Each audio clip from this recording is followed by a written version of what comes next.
Bismillahirrahmanirrahim. Ud'u ila sabili rabbika bil hikmah.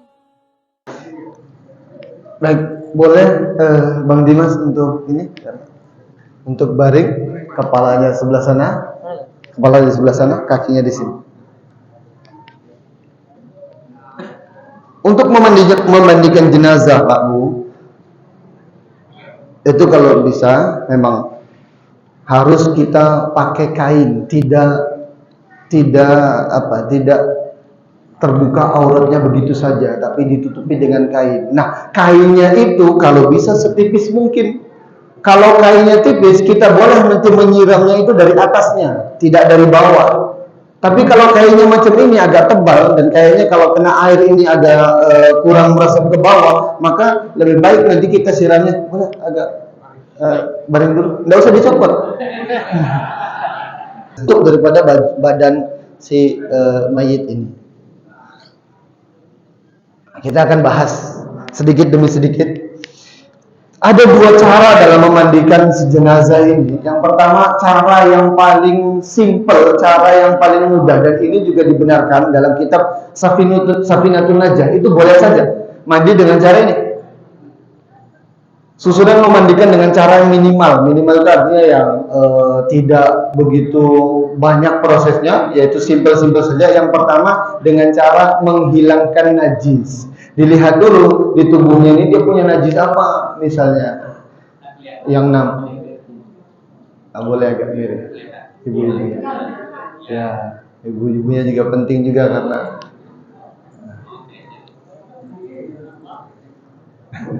capek juga berdiri dari awal. Nah, sebetulnya jenazah itu bagusnya dia di atas dipan, ada dipan. Kalau ada dipannya, itu pun dimulai daripada jenazah itu meninggal dunia. Seseorang meninggal dunia, ada sunnahnya itu diletakkan di atas, tidak langsung di atas tanah. Walaupun dia ada karpet, lebih baik dia di atas dipan atau ranjang, karena kata para ulama itu kalau jenazah itu si mayit itu diletakkan di atas tanah langsung, dia cepat untuk membusuknya, maka diletakkannya di atas ranjang. Nah, ada cara yang pertama, yaitu cara yang mudah, simple, cara yang tidak berbelit-belit, artinya, tapi ini disahkan juga oleh para ulama, diperbolehkan. Yang pertama caranya adalah dengan menghilangkan najisnya terlebih dahulu. Najis yang ada di luar dan juga najis yang ada di dalam. Najis yang ada di dalam itu di mana? Dalam perutnya. Nah, bagaimana cara menghilangkan najis yang ada di dalam perutnya ini? Nah, ini kan jenazah sudah meninggal dunia.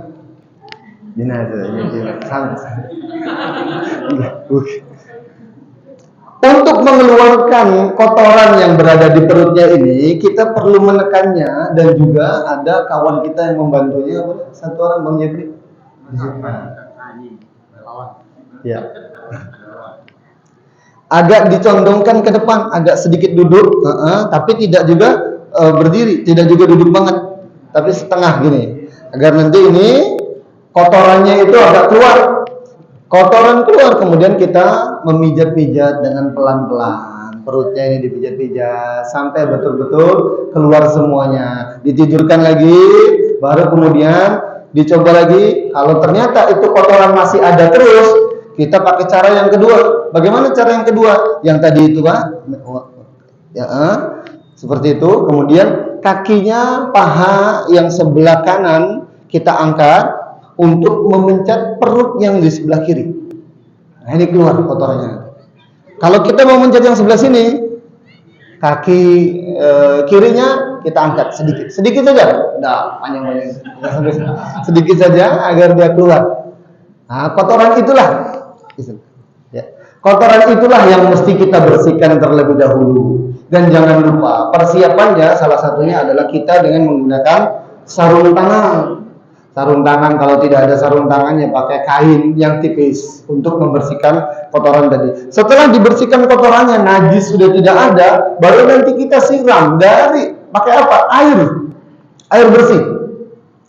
Dari ujung sampai ujung. Selesai seperti itu, selesai.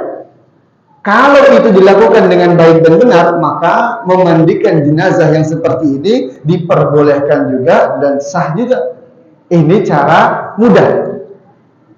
Ada cara sulit lagi, bukan cara sulit, tapi cara yang sempurna dan cara yang mengikuti sunnah daripada Rasulullah SAW. Namun sebelum itu, apa saja yang harus kita butuhkan, kita sediakan sebelum kita memandikan jenazah yang lebih lengkap lagi, lebih mengikuti sunnah Rasulullah SAW.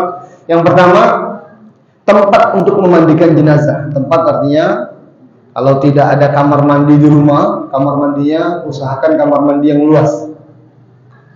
Kamar mandi luas di rumah. Kalau tidak ada juga di rumah, ya sudah. Berarti kamar mandi khusus untuk jenazah. Kalau kamar mandi khusus untuk jenazah tidak ada, kita buat bilik pakai kain. Kalau bisa disunahkan atapnya itu tertutup. Yang atapnya tertutup dan tidak nampak oleh banyak orang. Artinya aurat daripada si jenazah ini tertutupi. Kemudian yang perlu kita siapkan juga ada air, daun bidara atau sabun ya. Ini pilihan. Boleh daun bidara, boleh sabun. Sabunnya sabun apa Ustaz? Kalau bisa sabunnya sabun bayi. Agar tidak kasar dia. Kenapa sabun bayi? Apa jenazahnya nanti pedih matanya? Enggak, tapi kasar takutnya. Kalau bisa sabun bayi. Kemudian kamper atau kapur barus. Kapur barus ini untuk apa nantinya? Untuk nantinya kita kita haluskan, baru nanti kita campur dengan air. Ini beberapa yang perlu kita sediakan dulu sebelum memandikan jenazah. Yang ketiga, tutup jenazah dengan kain yang tipis. Ini bilang kain yang tipis. Kenapa kain yang tipis? Karena kalau kainnya ini nampaknya tebal apa ya? Kain ini tebal. Kalau kain tebal ini kita memandikannya kadang-kadang nggak kena sampai dalam dia. Maka kalau kainnya tidak ada lagi, kita boleh pakai kain ini, tapi nanti kita guyurnya dari dalam. Sebisa mungkin kita jangan melihat. Jadi tetap kita angkat sedikit. Kalau pakai keran lebih bagus lagi, pakai selang lebih bagus lagi, disiram sambil kita gosok. Kalau nggak ada keran, nggak ada selang, ya pakai gayung, tapi tidak dibuka, tetap posisinya seperti ini. Maka pastikan ininya panjang ke kanan kirinya. Takutnya kalau pendek ininya dibuka, sebelah sininya nampak, dan kita punya timnya nanti nampak juga auratnya. Jadi sebisa mungkin seperti ini, kemudian kita siramnya dari dalam. Dan jangan atau hindari pemakaian kain yang berwarna putih. Kenapa kain berwarna putih tidak boleh, Pak? Karena dia nampak nantinya. Kalau basah, nampak juga auratnya. Jadi sebisa mungkin, walaupun dia sudah meninggal dunia, auratnya tetap kita jaga. Kemudian wajah ini tetap kita tutupi, kecuali orang yang meninggal dunia dalam keadaan berihram, lagi haji. Jadi wajahnya ini tetap kita tutupi. Walaupun kita memandikan sebelah sini, wajahnya ditutupi. Dari awal sampai akhir itu wajahnya, kecuali nanti pas waktu kita mau wudukannya. Diwudukan, dan hati-hati. Sebisa mungkin, kalau bisa, ini jangan tidur Mas. Kepalanya dikasih bantal. Sehingga kalau ada air yang di atas kepalanya ini, dia tidak masuk lagi ke mulut atau ke hidung. Kalau masuk ke mulut dan hidung, kotorannya itu nggak bersih-bersih lagi. Dia masuk terus, masuk nanti keluar lagi, masuk keluar lagi. Jadi kotorannya nggak bersih-bersih. Dikasih bantal sedikit, bantalnya pakai kain boleh, atau biasanya disediakan ada juga bantal khusus untuk jenazah gitu kan, biar tidak masuk ke dalam hidung atau juga ke dalam mulut. Jadi itu, kemudian kain kita sediakan. Setelah kain, tebarkan parfum. Parfum, kita sediakan parfum. Untuk di mana parfum itu? Di samping-sampingnya saja. Bukan untuk jenazahnya, bukan untuk si mayit, bukan untuk kainnya, bukan juga untuk airnya, tapi di samping-sampingnya saja, biar wangi. Tebarkan parfum. Dan sebisa mungkin parfumnya yang tidak beralkohol. untuk menghindari najis nanti kan. Tutup wajah jenazah selama memandikan, tadi kita sudah bahas. Kemudian letakkan jenazah pada meja, ya kalau bisa. Mejanya itu kan ada ini apa ya? Mejanya ada bolong lubang-lubangnya, tak? Iya, Pak. Kenapa dibuat ada lubang-lubangnya? Karena selama pemandian itu biasanya jenazah kadang mengeluarkan kotoran juga, jadi kotorannya langsung jatuh ke bawah gitu. Takutnya kalau mejanya meja biasa, memang ya boleh juga, tidak masalah juga. Tapi takutnya nanti kotorannya itu tetap di situ, kita tidak tahu, nanti kotorannya nempel di badan kemana-mana. Nah, yang ketujuh, orang yang memandikan tadi kita sudah bahas. Jadi kami menuliskan ini, tapi bahasanya barangkali sudah kita lewatkan juga banyak. Yang memandikan adalah orang yang amanah dan bisa bias pula, bisa menjaga rahasia. Rahasianya setelah memandikan tidak boleh dia bercerita ke sana kemari bagaimana jenazahnya, atau rupanya ada tato kuku-kukunya, atau ada tato apa, itu nggak boleh diceritakan. Sudah tutup mulutnya, tidak boleh berbicara apapun tentang jenazah tadi. Gayungnya jatuh lah, apa segala macam, tidak usah diceritakan. Sabunnya pas lagi nyabunin ternyata tumpah semuanya ke ini badannya, tidak diceritakan juga. Pokoknya semua yang berhubungan dengan proses pemandian jenazah tadi tidak boleh diceritakan kepada orang lain. Dijaga amanahnya. Nah, ini yang paling penting. Dan ini tidak semua bisa. Makanya tidak semua orang yang mampu memandikan, yang boleh memandikan jenazah ini. Tambah lagi, tidak semua orang berani. Ada yang memandikan malamnya tidak bisa tidur. Ada juga yang seperti itu. Kemudian selain orang yang tak berkepentingan dilarang masuk ke dalam pemandian tadi. Oke, selanjutnya, ini dia. Sebelum dimandikan ada hal-hal yang perlu kita, Mas jangan tidur ya.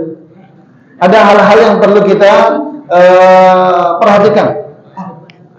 Hah? Iya, itu apa? Ada hal-hal yang perlu kita perhatikan. Yang pertama, kita gunakan alat pelindung. Apa alat pelindung? Maksudnya bajunya ada baju khusus untuk memandikan itu. Ada macam orang cukur plastik gitu, Pak. Nah, plastik. Kemudian juga pakai sarung tangan, pakai masker juga. Kenapa seperti itu? Kan bapak saya, Ustaz. Kan anak saya. Kita tidak tahu, barangkali ada penyakit yang nanti menular kepada orang yang masih hidup.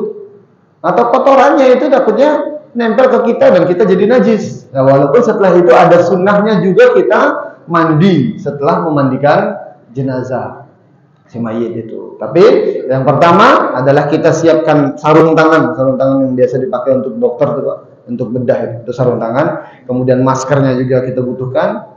Kemudian sebelum kita mandikan, kita bersihkan giginya. Kita tadi sudah pakai sarung tangan. Bersihkan gigi si mayit dengan tangan kita, jari telunjuk. Kalau untuk gigi, jari telunjuk. Giginya kita bersihkan. Boleh juga kita menggunakan siwak. Tapi nggak usah pakai Pepsodent atau pakai batang siwak, itu boleh juga. Tapi kalau memang sulit, pakai jari telunjuk sebelah kiri, tangan kiri kita. Sampai dalamnya, tapi tidak kasar-kasar, pelan-pelan, karena si mayit masih merasakan juga rupanya ketika dimandikan itu. Disikat giginya pakai jari telunjuk kita, kemudian hidungnya kita bersihkan juga dengan jari kelingking kita, dibersihkan hidungnya pakai jari kelingking sebelah kiri. Setelah itu kita bersihkan kuku-kukunya. Dengan apa kita bersihkan kuku-kukunya? Dengan sesuatu yang lunak. Biasanya kita menggunakan cotton bud. Sunnahnya membersihkan kuku itu sama dengan sunnahnya kita yang masih hidup. Sunnahnya yang mana dulu, Pak? Yang harus dibersihkan? Yang sebelah kanan, kelingking kanan, baru tengah, setelah tengah jempol, baru jari manis, kemudian telunjuk. Nah, ini sunnah kita gunting kuku itu. Gunting kuku kita yang masih hidup seperti itu. Kelingking dulu, baru kemudian tengah, baru jempol, kemudian ke jari manis, ke jari telunjuk. Ini pun kita, baru setelah itu sebelah kirinya. Sebelah kirinya mana dulu?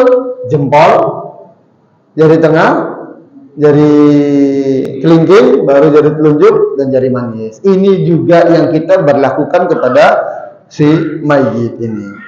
Kita bersihkan kuku-kukunya terlebih dahulu sebelum nantinya kita siram dengan air. Kita bersihkan. Ini kok pucat betulan mas? Dingin kan? Oh dingin. Gue betul. Nggak ngomong aja gak betul. Kita bersihkan kuku-kukunya seperti sebagaimana tadi kita ceritakan. Masya Allah waktunya. Nah, tadi kan kita bicara untuk membersihkan kotoran dalam perutnya dalam pas waktu memandikan yang singkat tadi ya Pak ya. Ini pun mandi yang sempurna juga setelah kita bersihkan kuku-kukunya, kita bersihkan kotoran pada jenazah dengan 3 cara tadi. Dengan 2 cara tadi yang kita kasih tahu ya Pak. Di awal itu diangkat sedikit tapi tidak didudukkan, karena kalau didudukkan justru mampet dia, tapi sedikit saja. Gini. Kalau tidak keluar juga diangkat. Setelah itu yang memandikan itu, yang memandikan itu pegang duburnya itu dengan tangan kirinya, atau kalau pakai tisu boleh juga, pakai kain juga boleh juga, dibersihkan. Setelah ada kotorannya, dicuci dulu itu kotorannya dicuci dulu, kemudian coba lagi, oh masih ada lagi, terus masih ada. Dan tidak usah, tidak usah sampai ke dalam-dalam. Paham ya? Misal ini nggak apa ya. Misal ini lubang, itu cukup yang biasa dicebok kita saja, tidak sampai ke dalam. Ini kok nggak habis-habis, itu gimana kalau kita rogoh saja gitu? Nggak sampai gitu. Dan mayit itu merasakan itu. Kalau memang tidak sampai ke permukaan, tidak sampai keluar, ya sudah, berarti sudah kita hukumi suci saja dia, bersih. Jadi tidak usah kita paksakan sampai masukkan jari kita ke dalam-dalam gitu. Nah, cukup dibersihkan di luarnya saja, untuk luarnya itu. Nah, apabila menyentuh aurat jenazah wajib menggunakan alas dan tidak dilihat juga tadi kita ini. Kemudian bersihkan najis pada jenazah sudah tadi, bersihkan kemaluan jenazah dengan tangan kiri, baru mewudui jenazah. Jenazah ini setelah kotorannya tadi bersih, kukunya sudah dibersihkan, kemudian kotorannya sudah keluar semuanya, kita mau mewudui jenazah. Bagaimana cara wudhunya? Wudhu muka, untuk muka ini kita miringkan ke arah kanan. Kenapa kita miringkan? Agar tidak masuk itu air ke dalam hidung atau ke dalam mulutnya. Jadi miring. Jadi makanya pakai selang itu lebih enak. Miring sendiri aja mas ya? Iya miring. Kesana aja biar nampak. Nah, miring. Agak miring, kemudian kita wudhui. Bagaimana niat wudhunya? Niat aku mewudhui si jenazah atau si mayit lillahi ta'ala, sudah beres. Kita wudhui, tangannya juga kita basuh, tangannya baik-baik, pelan-pelan, lembut, kita basuh 3 kali. Baru kemudian rambutnya juga kita basuh dari wudhu dulu ya. Sudah anggota wudhunya sudah kita cuci, baru masuk ke proses pemandian jenazah. Ini baru sunnah-sunnah sebelum memandikan jenazah.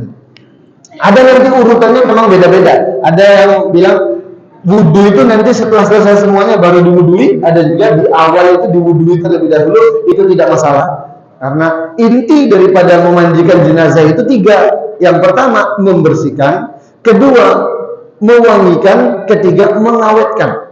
Ini intinya. Urutannya bagaimana? Nah, urutannya tidak masalah. Mau wudhunya di akhir, di tengah-tengah juga, atau di awal juga. Tapi sebagaimana kita mandi junub, wudhunya itu di awal, maka sunnahnya di awal sebelum kita mandikan kita wudhui dulu, baru setelah itu kita masuk ke dalam proses memandikan jenazah. Ini kami singkat saja tulis di sini, tapi masya Allah, agak ngebut sedikit Pak. Setelah kita wudhui tadi jenazahnya, apa yang harus kita lakukan? Pertama kita siram terlebih dahulu. Dan juga nyiramnya nanti pas waktu di tangan ini kita siram dari ujung sampai ke ketiak-ketiaknya Pak. Kanan dulu. kita dahulukan lagi-lagi yang sebelah kanan. Kakinya juga sampai, mohon maaf, cara nyiramnya tadi kita bilang, ini tetap wajahnya ditutup. Maaf ya, Mas. Ini kita hanya menyiram begitu saja tanpa harus melihat. Jadi betul-betul auratnya tertutup. Sampai ke pangkal pahanya juga kita harus siram. Yang perempuan juga disiram juga, laki-laki juga, sampai ke kaki-kakinya sebelah kanan dulu. Baru setelah itu kita ingin menyiram yang sebelah kanan, punggung yang sebelah kanan, maka kita miringkan ke kiri. Cara memiringkannya, ini kan cuma proses apa ya? Yang penting memiringkan ke kirinya seperti apa? Cara memiringkan ke kiri, kakinya dulu kita miringkan. Ini kalau pakai tim 3 orang enak. Kemudian baru kita miring. Nah, sebelah sini kita basuh dulu sini, bersihkan dengan air yang bersih tadi. Air yang tidak tercampur oleh apa-apa. Kita bersihkan. Nah, rupanya kalau seandainya pas waktu kita memandikan ini, proses memandikan, kita siram yang belakangnya ini dan kita temukan masih ada kotoran lagi, ya dibersihkan lagi. Setelah dibersihkan, ingat tadi, jangan langsung dilanjutkan. Nanti justru kotorannya kemana-mana. Kita bersihkan lagi, kainnya, baru kita lanjutkan. Setelah itu ke sebelah kiri, kita lakukan sama dengan yang sebelah kanan tadi. Dimulai daripada tangannya, ujungnya, sampai ke ketiaknya, sampai ke leher-lehernya, sampai ke kaki-kakinya, sampai ujung kakinya, kena semuanya dengan air yang bersih. Baru sebelah kiri. Begitu juga miringnya, sama juga seperti ini. Kita miringkan. Dan ini juga ditutup. Betul-betul ditutup. Tidak nampak. Tuh. Itu pakai air normal, air yang tidak tercampur apa-apa. Kedua, proses yang kedua, baru kita kasih sabun atau kita kasih air campuran dengan daun bidara. Air campuran dengan daun bidara. Ini pilihan atau bagaimana, Ustaz? Kalau pakai dua-duanya lebih bagus lagi. Pertama pakai sabun, habis itu kita siram dengan air daun bidara. Nah, pakai sabun ini sama, kita menggosok. Sebelum itu, mohon maaf, kita sampoi dulu, Pak. Sampo dulu. Rambutnya kita sampoi dengan pelan-pelan betul. Karena kalau ada satu rambut dari jenazah itu terlepas, maka wajib bagi kita ikut menguburkan rambut tadi. Memasukkan dan disunahkan memasukkan ke kain kafannya si jenazah tadi. Jadi nyamponya pelan-pelan. Dilihat tangan kita, oh ada rontok, disimpan rambutnya, jangan sampai terlepas tadi. Kalau rambutnya itu banyak, baru nanti kita masukkan di kain kafannya. Di mananya? Mau di kepalanya boleh, di badannya juga boleh. Yang jelas rambutnya yang terlepas saat kita menyampoi tadi tetap dibawa dalam kuburnya si mayit tadi. Jadi pelan-pelan kita sampoi, bersih. Baru setelah itu kita sabuni. Sabuni ada dua cara. Ada yang cukup kita siramkan sabun itu ke seluruh tubuhnya. Ada juga yang mengatakan kita perlu menggosoknya sedikit-sedikit pelan-pelan. Jadi digosok pelan-pelan, dimulai daripada tangan lagi dulu. Tangannya kita sabuni. Makanya kita pakai kaos tangan, sarung tangan tadi kita sabuni. Sama seperti halnya kita lakukan tadi dengan air yang bersih tadi. Kalau miringnya, miring seperti itu. Setelah sabun, apalagi dibersihkan dengan air yang bersih. Nah, sabun atau daun bidara tadi. Di akhir daripada itu, nanti kita siram dengan air yang dicampur dengan kapur barus atau kamper, ya Pak. Kamper itu kita lembutkan, kita taruh di dalam satu ember, kemudian kamper itu yang kita siram. Jangan wajahnya juga. Insya Allah. Nah itu